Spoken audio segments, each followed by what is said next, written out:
Hi, this is going to be a short update video on a power steering filter I installed about a year ago on this Honda Accord.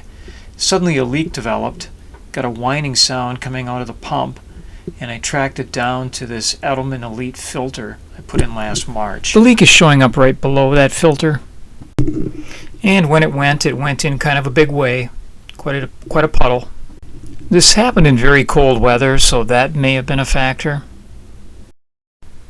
I even wondered if an underbody car wash with the high pressure jets shooting upward and possibly hitting this could have been a factor. Now my first thought was, I'm pulling this thing out, putting a piece of hose in, not worth it. Then I got to thinking, well, if you look at the way this thing flexes, I'm wondering if maybe I could put another clamp on it, would take care of this. Simple enough to do. Going to put two more, one on each end. If that doesn't work, it's going to come out. Okay, and there it is. Two more clamps, just bristling with clamps. Hopefully that'll take care of it. It's definitely not flexing around like it did before. This is a Honda.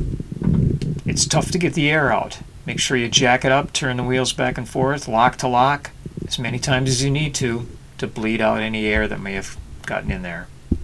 I'll throw up a link at the end of the video on some techniques on how to best bleed it. It's 4 weeks later, no sign of a leak, and the level still looks good. So thanks for watching this little update video, and please subscribe.